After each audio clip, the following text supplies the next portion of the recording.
Hello guys, Madaripur বাসে Italy blog আপনাদের সবাইকে স্বাগতম। তো আপনি এই ভিডিওটা করার কত কারণ হচ্ছে কিছু কথা বলার জন্য। তো ভাই কাজ শেষ হয়েছে এক বাজে, ঠিক আছে? 1টা বাজে কাজ শেষ হয়েছে। তো 1টা বাজে কাজ শেষ হওয়ার পরে কাজের থেকে আসতে আসতে আর কি 30 মিনিটের মতো লাগে, 30 মিনিট 40 মিনিট লাগে, মাঝে মাঝে 40 মিনিট লাগে, মাঝে মাঝে 30 মিনিট লাগে। তো আমার বাস হইলো যে 49, ঠিক আছে? তো ওই হিসাব করে আসা লাগে প্রতিদিন। তো আসার পরে এই জায়গায় বসে থাকা লাগে 10 মিনিট 20 মিনিট রেস্ট নেওয়ার মতো সময় পাই।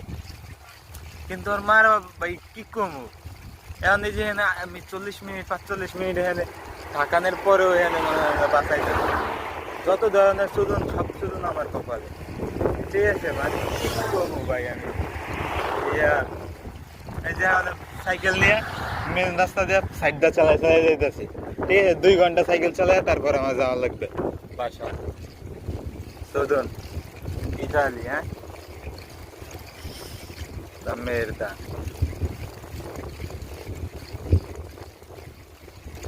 কি ভাই ইটালি যদি আমার বেরোম বাসে যদি মিস আজকে সকাল আমি আবার সকালবেলা মনে করেন যে বাস আইছে 7টা বাজে, এরকম যদি 2-3 দিনে না হয় মালিক কাপ্পো আমার না পাশা লাত্তি দেওয়া করবে যদি আমার কামের তো ভাইয়া বেঞ্চোদ ইতালি মেয়েদা মাদার ফাঁকার।